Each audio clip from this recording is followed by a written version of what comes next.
Abdii Mahammad yookaanis Abdii Qophee anaaf barsiisaadha, leenjisaadha. Yaadannoon ani isaa bira qabu anaa waggaa 9 abbaa kiyyaa wajjin mana isaa dhufe nama nu barsiise Abdii Qophee.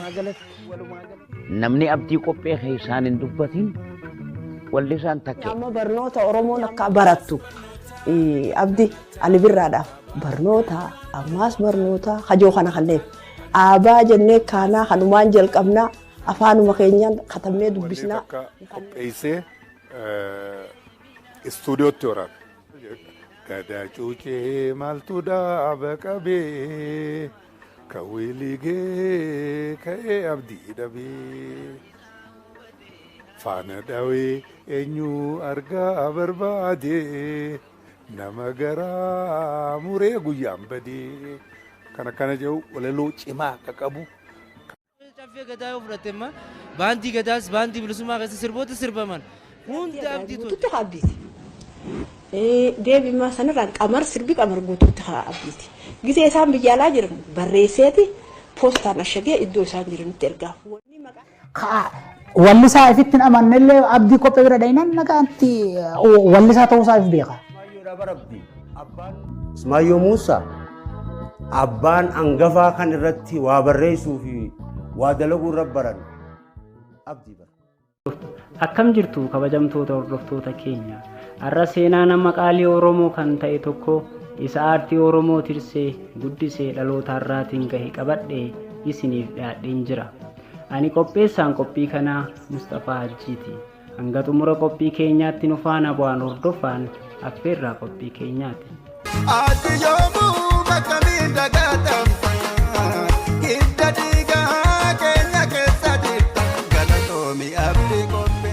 Namni kun gaazexeessaadhaas oduu fi odeeffannoo gama raadiyootiin walitti cuqaasee gurra uummata isaatiin gaha. Weellisaadhaas weelluuwwan dhageeffatamanii hin quufne uummata isaa biraa qaba. Barreessaa walaloo fi yeedaloo sirboota Oromoo beekamoodhaatis. Qabsaa'aadhaas gaafa uummata Oromoo irratti roorroon hammaate qawwee fudhatee daggala lixee akkuma jaarraa abbaa gadaa akkuma Ilimoo Qilxuu waayillan isaa kanneen biroo wajjin qawwee isaatiin diina Oromoo nama waxalaa ture. Maqaan isaa Abdii Qophee yookaan Abdii Muhammad Yusuf jedhama. Bara 1939 baha Oromiyaa Dadaritti dhalate. Barnoota isaa sadarkaa tokkoffaa achuma Dadaritti kan barate yommuu ta'u boodarra qabxii gaarii galmeessuudhaan Finfinnee Yuunivarsiitii 6 kiilootti barnoota isaa seenaa barachuu eegale. Barnoota seenaa barachuun isaa akka aartiin Oromoo guddatee har'a sabootaa fi sablammoota biyyattii biratti dhageettii haganaa argatuu fi sadarkaa har'a irra gahee jirurra akka ga'u kana taasise. Abdii Qophee kufaatii mootummaa Haayila Sillaasee booda barnoota isaa osoo hin xumurin waggaa 3ffaa isaatti raadiyoo Harar sagantaa afaan Oromoo irratti mindeeffame hiriyoota isaa kanneen akka Shawaalul Mangistuu, Awwakar Muusaa fi Muhammad Qophee fa'aa wajjin hojjetaa ture.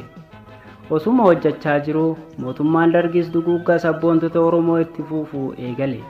Kanaanis hiriyyaa isaa kan ta'e Abubakar Muusaa isa biraa ajjeesuun haala kanaan itti fufee hojii isaa gaazexeessummaa hojjechuu hin dandeenye waan ta'eef Abdii Qophee gadi dhiisee miliquun gara bakkee dhaloota isaa Dadaritti deebi'e. Mata kiyyaaf irraanuu karaa biraatiin qabsaa'uun qaba yaada jedhu gaafa murate dhufeeti wallee takka qopheessee istuudiyootti waraabe.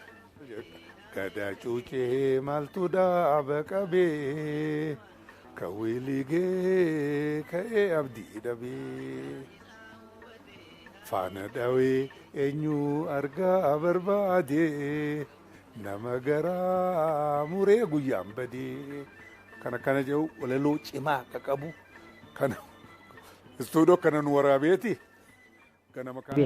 Asirraa eegaluun aartii Oromoo bakka du'ee kaasee dhaloota ofitti amanummaa qabu ijaaruuf weellistoota leenjisee galaa guduunfee Oromoof Oromiyaaf akka sagalee ta'an utubuu eegale.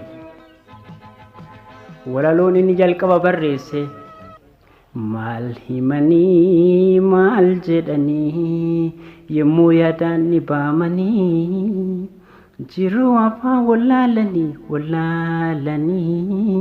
yemmuu yaadaan dhibaamanii kan jedhu yemmuu ta'u Alii Birraan akkanatti bareechee weellise.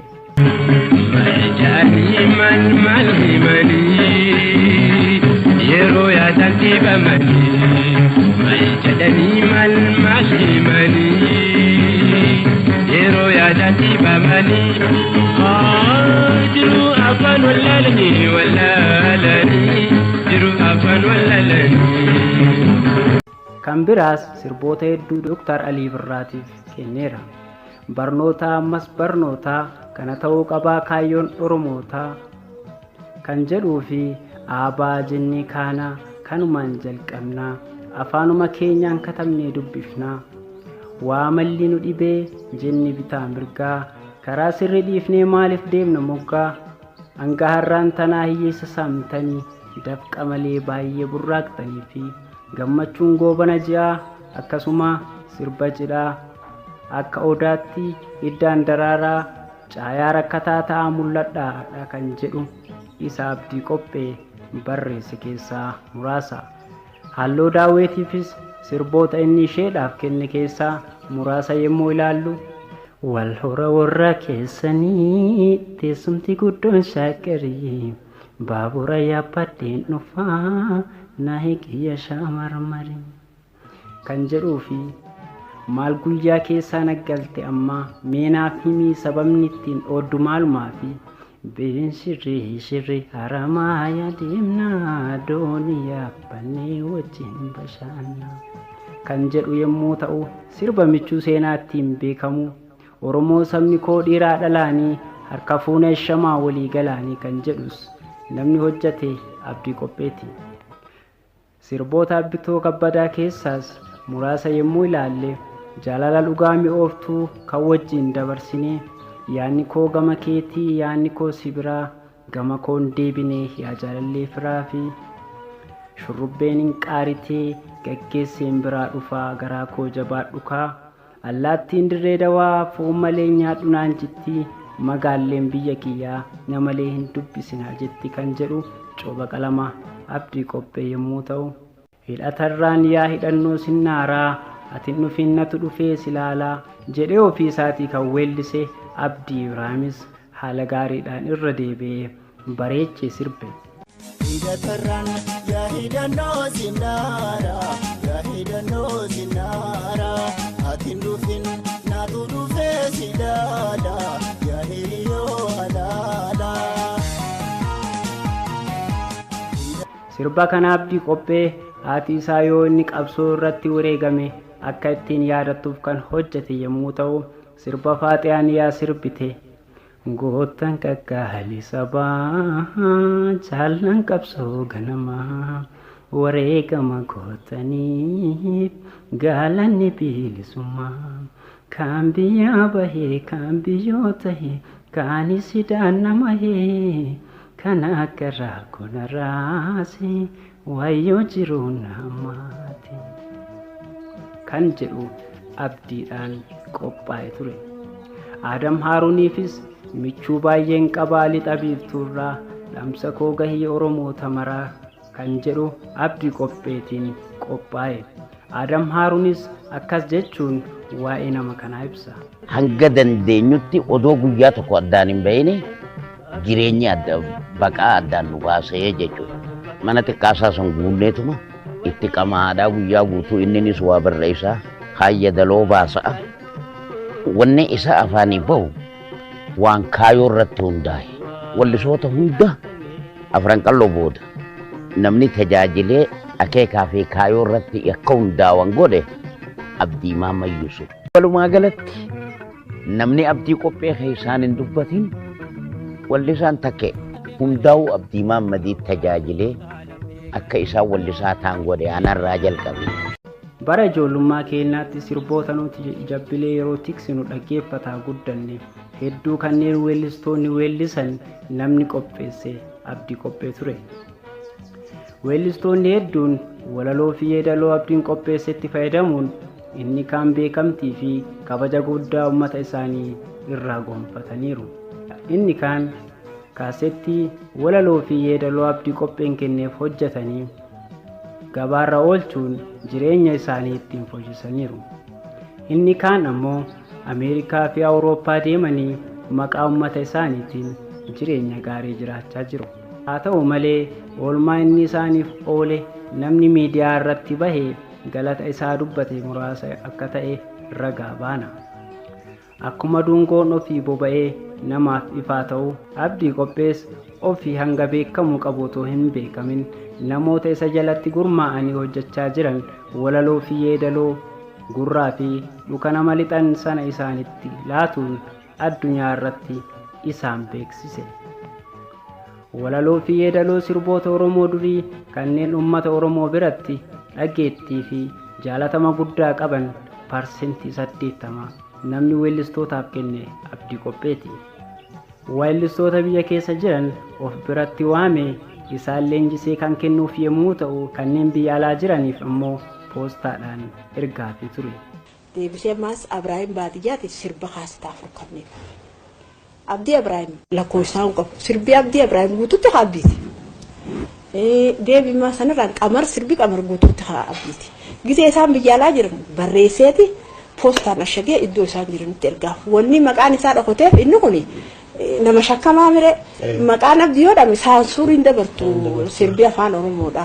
Akka haati manaa isaa dubbattetti abdii qopheen walaloo fi yeedaloo sirba tokko qopheessuuf sa'a tokko caalaa kan ittiin fudhanne yommuu dubbattu albaama Osmaayoo Muusaa tokko guutuu isaa akkuma inni hidhaa baheen torbaan tokko keessatti xumuree akka isaaf kennu dubbatti.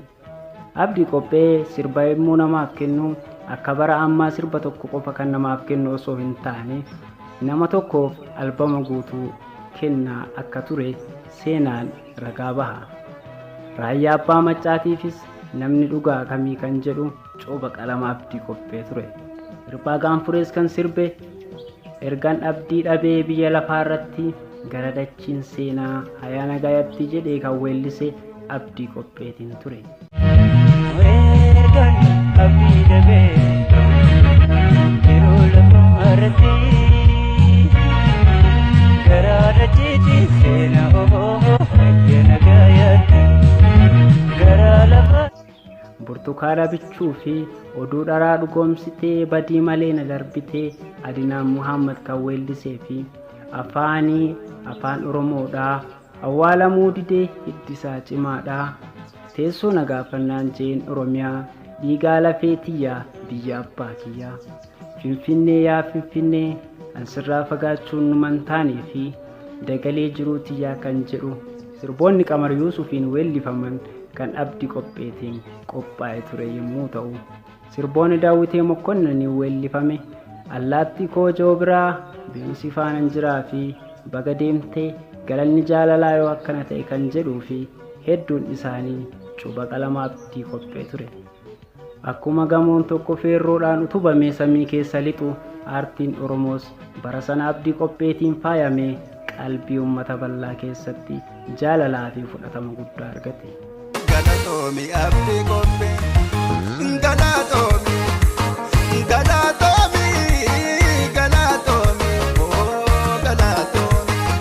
abdiin hojii isaa akka biiftuu samii keessaa addunyaarra facaasee ofii isaatii hanga beekamuu qabu otoo hin beekamin hafe. Artistoota inni bara sana qaree baase keessaa Qamar Yuusuf isa tokko yommuu ta'u akkas jechuudhaan waa'ee nama kanaa dubbata. Dannoon ani isaa bira qabu anaa waggaa 9 abbaa kiyyaa wajjiin mana isaa dhufe har'a ereertana guyyuu nama 30 nama 40 jira hundinuu afaan Oromoo kana akka biraatti dubbatan kutaa adda addaa irraa walitti qabamanii waan dhufanii jechaa jechuudha. Achitti walitti qabeeti leenjisee wanti godhee abdii qopheen hin duune ijoollee kana hunda horatee nullee horatee isin qottuumi Oromoo nuun jee abdii. Isin gallaami Oromoo nuun jee islaamummaa teessanii wajji Oromummaa teessan qabaadha. Kiristiyaanummaa teessanii wajji Oromummaa teessan qabaadha. Waaqeffataa ta'uu keessanii wajji Oromummaa teessan qabaadha jee nama nu barsiise abdii qopheen nama nu barsiise ni yaadadha. Hidhatarraan yaa hidhannoo zinnaara yaa hidhannoo zinnaara atin dhufin anaa dhufee silaala yaa hiriyoo halaala. Muhammad Qophee nama bara sana wajjin raadiyoo Harar irratti gaazexeessummaa wajjin hojjetaa turedha. Waa'ee gameessa artistii Oromoo kanaa akkasiin yaadata. Isa bira dhayxu mana isaa yeroo bira geessu baay'ina kophee argatta. Nama meeqaan mana kana keessa jira baay'ina kopheedha. Ajaa'ibetta. Kophee laaltee kana jidduu waggaa dabartu hundi artistoota. Hundi isarraa waa argachuuf isarraa afaan waan inni dubbatu seenaa inni haasa'u barachuuf namni isa bira dhaqee gammadee gala waa baree gala miira addaatu miira oromummaatu itti dhagahama nama akkasiiti isa bira waggaa dhayxee nama eessattiin arga jettee yaaddu hunda agarta. Kaati fagoo yaaddus dhufee agarta. Ka dhoksaa deemus ka dhufee mana isaa ta'uuf agarta. Waan adda addaati agarta. Abdii Qophee walaloo fi yeedaloo sirbaa kennuu qofa osoo hin taane bara sana dhageettii guddaa fi amanamummaa guddaa uummata isaa biraa waan qabuuf Oromoonni gara qabsoo bosonaatti makamuu barbaadan kan Arsii, Jimmaa, Shawaa Iluu Abbaa Booraa fi bakkeewwan garaagaraatii dhufan mana isaatti wal gahanii gara qabsoo bosonaa jaarraa abbaa gadaatti akka imalaa turan Qamar Yuusuf dubbata. Namni Iluu Abbaa Booraatii dhufu, ka Shawaa dhufu, ka Arsii dhufu niin sobee jara keenya warri beektanii jirtanii mana isaa kurfaawanii ta'e achii jaarraa abbaa gadaa firratti gaddeeman jechuudha. Nuuf Abdii Qopheen qabsumatan isin qottuumi Oromoo isaan nu barsiise yoo jenne dogoggoran goone. Waa'illee isaas Muhammad Qophee kanuma ragaa baha. Boodarra roorroon uummata isaatti hammaataa dhufnaan qawwee fudhatee daggala seenuun jaarraa abbaa gadaa wajjin loluu eegale. Lola irrattis rukutamee loltoonni mootummaa wayyaanee gaafa isa booji'an namni taatee isarratti raawwatame sana beeku Qamar Yuusuf ammas akkasiin nuuf ibse.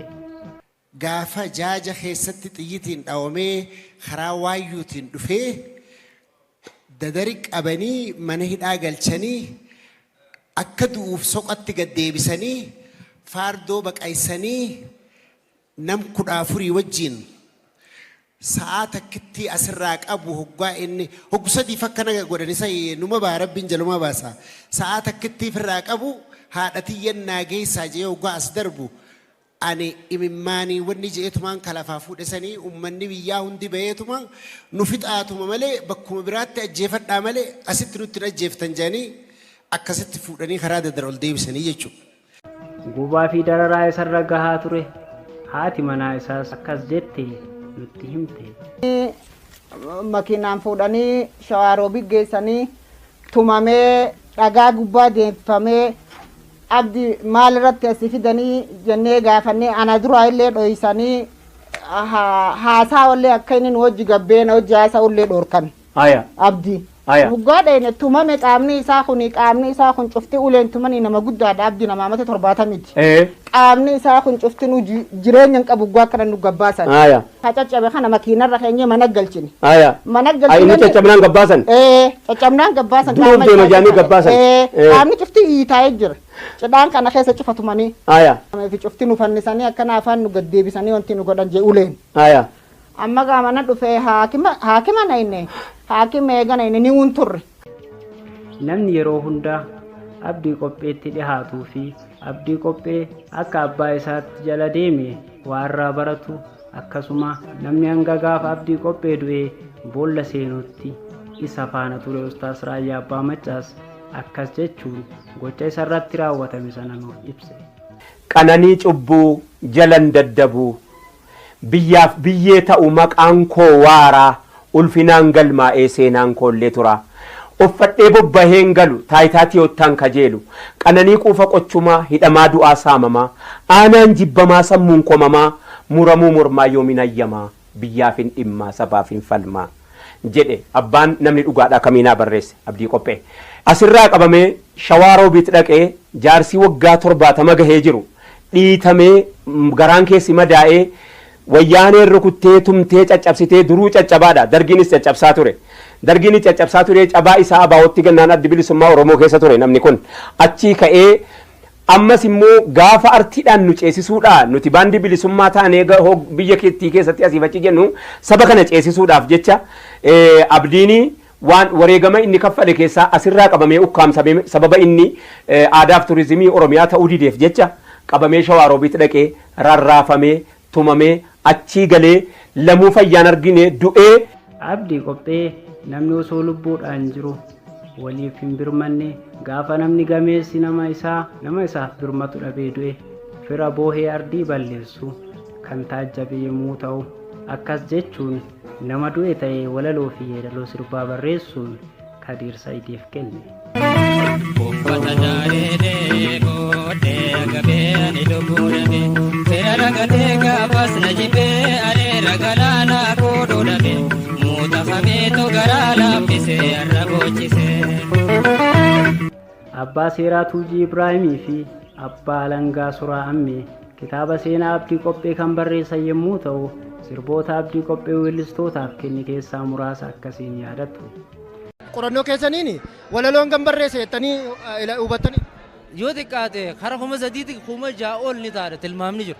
Tilmaamaan amma yoo fudhatte artistiin Kadiir Sa'iid amma albama 10 qabayan 10 takka albamni 10 abdi gaafa jennu albamni takka sirba meeqa qabata CD takka jecha meeqa baadhataa yoo jenna chirraa shala guddaa dandeenya halloo daawwee albamoota isiin qabdu yoo 15 ta'e lamarraa kaas 13 karas isa albamni Abdii Abrahaam kara 15ti kan hin beeku jecha kamaxxansa albama 15 kana keessa hammee abdi qabu albamoota muraasa haya yoo 12 abdi dalage CD'n tokko maal baay'atee ne baay'isuu dandeenya hawwisoo caffee gadaa yoo fudhatte baandii gadaas baandii bilisummaa keessa sirboota sirbaman sirboota barasan sirbaman kan gammaa jiran kana hunda isaatu hojjetee jira. Dabalataanis haati manaa Abdii Qophees akkas jechuun ragaa baate sababa Abdii Qophee sirboota weellistootaaf kennuufis haati manaa isaa dubbatte. Bara 75 irraa kaasee hanga 82 Abdii barreessaa ture. Hayyuu Oromoo Spinal Cord qofa osoo hin ta'in daawwitii Oromoodha laayibrarii Oromoo jedhame sheenaan qabdu maaliif ati onni beekuu qabdu seenaan hiyyeessan qabdu beeke fakkeenyaaf ani amma dargiin kun na dararaa jira yooniin kaniin duute afaan Oromoo ni du'aa. Abdii Qophee hojii amma naga'u hojjechuun aarsaa godhee lubbuu uummata isaaf kennus hojiin isaa biyya kana keessatti mana gaarii konkolaataa gaarii kan isa badhaase osoo hin taane kan rakkina beelaa fi jireenya gadadoo isa jiraachisee du'a suukkaneessaa akka du'u isa taasise yommuu ta'u namni akkaataa du'a isaa sana keessa beekus taas Raayyaa Abbaa Maccaas akkas jechuudhaan dubbate. Duniyaan qabnu waan ittiin akkabsiifannu hin qabnu du'ee nu nama 5 taanee inni awwaallanne. Awwaalchisaa eessitti awwaalle? Kunoo qabrii jara kunoo warjii kanatti awwaalle Islam makabir jedhanii irraa olee ca'uu barandaa kan irraa olee ca'uu barandaa nama 5 taanee inni awwaallanne maal jetta? Abdii Qophee guddaa. Nama Abdii Qophee fakkaata. Eenyutti dhiyaatee awwaala silaa? Isin nama 5 mee eenyu turtanii isin? Tokko anaa tokko Muhammad tokko ani hin yaadadhu natti dukkanaa'eera. Nama 5 awwaalle? Nama 5 awwaallanne irra oolle. Irra oollee qonnee nama 5 awwaalanne irra salaannee finne. Nama warjii tokko booddee dhufee nu gargaare ijoollee warri bakka qabrii sana keessaatis nu gargaarte waan kenninuuf hin qabnu. Waan kenninuuf hin qabnu. Abdii Qophee roorrifamee waan nama keessaan baane. Haati ijoollee Abdii Qophees kanuma du'a suukkanneessaa kana nutti himte. Seenaa biyya kanaa keessatti yeroo hedduu namni biyyaaf waan gaarii gumaachee hirema kanatu isa eeggata. Namni waan gaarii hojjetee waan gaarii badhaafame isaan danuudha. Gaazexeessonni Oromoo Abdii dabalatee kanneen haqa uummata isaaniif dhaabbatan qofaaf du'a suukkanneessaa du'an Abdii Qophee dabalatee Shawaalul Mangistuu, Awwadaa Roobaa fi gaazexeessaa reediyoo Maqdishoorra Sheekh Muhammad Rashid Abdullee wajjin hojjetaa ture Ayyuub Abubakar mootummaan Haile Sillaasee Somaaliyaa keessatti nama itti ergee bishaan keessatti ukkaamsee kan ajjeese yommuu ta'u har'a reeffi isaa bakka kamitti akka awwaalamee jiru namni tokkollee kan beeku hin jiru. Abubakar Muusaas rasaasaan rukutanii erga ajjeesanii booda reeffa isaallee kaasuu dhoorkanii waraabessi nyaataa bule.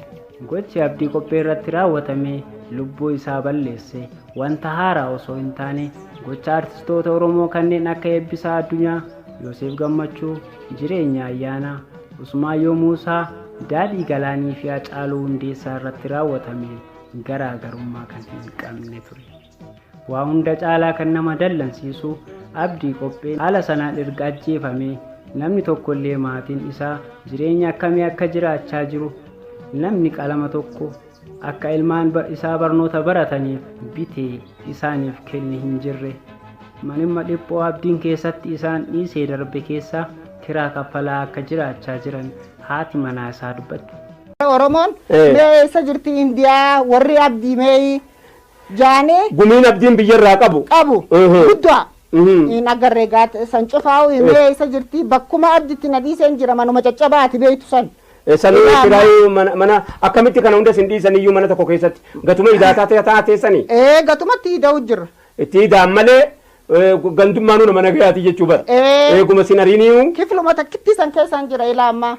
Ni taati. Nan beeka. Na hojii turte. Manuma san keessaan jira ilaa ammaa. Namni na gaafatee achi keessarraa illee mee. Maal nyaatta maal dhuyda namni siin jedhu hin jiru. Hin jiru. Hundi keenya iyyuu barigaa itti gaafatamummaa kana mataarraa qabna beeka. Kabajamtoota hordoftoota keenya seenaa Abdii Qophee kanan gola seenaa isaa keessaa walitti funaane kanuma hanga ammaatti dhageeffattan ture. Nafaana buutanii waan hordoftaniif hedduu galatoomaa jechaa chaanaalii keenya sabiskiraayib gochuun nu hordofaan dhaamsa qophii keenyaati. Hanga qophii biraatiin walitti deebinutti nagahaan nuuf turaa. Hidhatarraan yaa hidhannoo zinaara yaa hidhannoo zinaara atiin dhufin naatu dhufee si laala yaa hiriyoo halaa.